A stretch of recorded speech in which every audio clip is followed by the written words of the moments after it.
ધોરણ 10ના પરિણામમાં સુરતના વિદ્યાર્થીઓ મોખરે રહ્યા છે। સુરત શહેરના વિદ્યાર્થીઓએ ફરી રાજ્યમાં ડંકો વગાડ્યો છે। સુરતમાં A1 ગ્રેડ મેળવનારા વિદ્યાર્થીઓની સંખ્યા વધુ છે।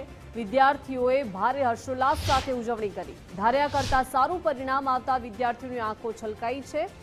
વાલીઓમાં સંતાનોના ઉજ્જવળ પરિણામને લઈને ખુશીની લાગણી ફેલાઈ છે। શિક્ષકોએ વિદ્યાર્થીઓનું મીઠાઈ ખવડાવી મોઢું મીઠું કરાવ્યું। રાજ્યમાં સૌથી વધુ A1 ગ્રેડ સાથે સુરત અવ્વલ રહ્યું છે।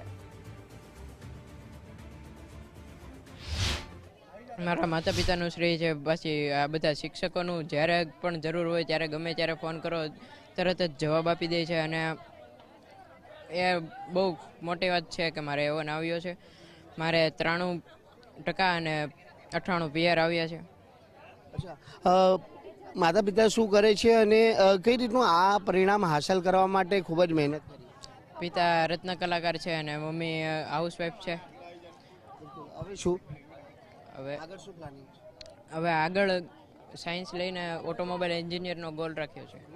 કહેશો પુત્રએ A1 ગ્રેડ પ્રાપ્ત કર્યો છે, કઈ રીતે વિદ્યાર્થીને અહીં સુધી લાવવામાં આપની મહેનત છે?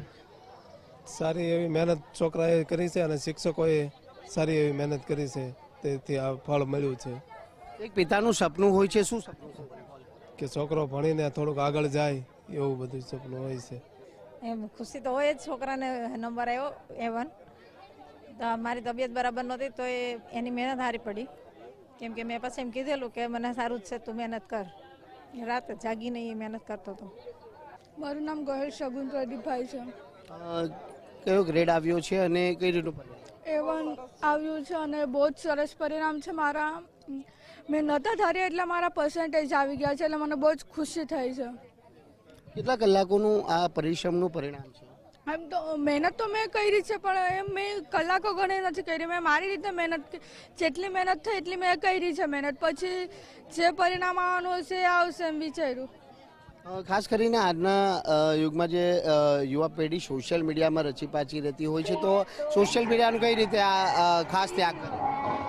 સોશિયલ મીડિયામાં મેં મતલબમાં મેં એમાંથી જોઈને પણ મહેનત કરી છે અને અને એમાંથી જોઈને મહેનત કરો પછી થોડીક વાર મગજ ડાયવર્ટ થઈ જાય, ચાલ થોડીક વાર ફોનમાં જોઈ લો, તો ફોનમાં પણ જોયું છે। અને એવું નથી કે મેં નથી જોયું ફોનમાં, મેં ફોનનો પણ યુઝ કર્યો છે, સ્ટડી માટે પણ યુઝ કર્યો છે અને ટાઈમપાસ કરવા માટે પણ મેં ફોનનો તો યુઝ કર્યો જ છે। એટલે બસ હું છેલ્લે એટલું જ કે મારા ટકા બહુ જ સારા આવ્યા છે અને મને બહુ જ ખુશી થાય છે અંદરથી। આગળ શું પ્લાનિંગ? આગળ હું ડૉક્ટર બનવા માંગુ છું। દીકરીના આ પરિણામ પાછળ માતા પિતાનું પણ મોટું યોગદાન હોય છે, કઈ રીતે? અમારું યોગદાન તો ખરું, મહેનતથી એમને મહેનત કરાવવા પાછળ મારા કરતાં મારી મિસિસ છે એમનું ઘણું પરિબળ। અમે તો બહાર હોય કામ માટે થઈને પણ એની પર મહેનત કરી, પણ તેમ છતાં સ્કૂલનું એનું બહુ મહેનત છે સ્કૂલની। મેં કલ્પના નથી કરી કે અચીવ કરશે, પણ સ્કૂલે પણ એની પાછળ મહેનત કરી છે ને એને દોરી છે અને એ પ્રમાણનું સ્કૂલનો આભાર માનું છું। સ્કૂલ ખરેખર સ્કૂલની મહેનત બહુ છે। માતાને કેટલી આજે ખુશી? બહુ ખુશી છે, બહુ એટલે બહુ ખુશી છે। એને ડૉક્ટર બનાવી છે।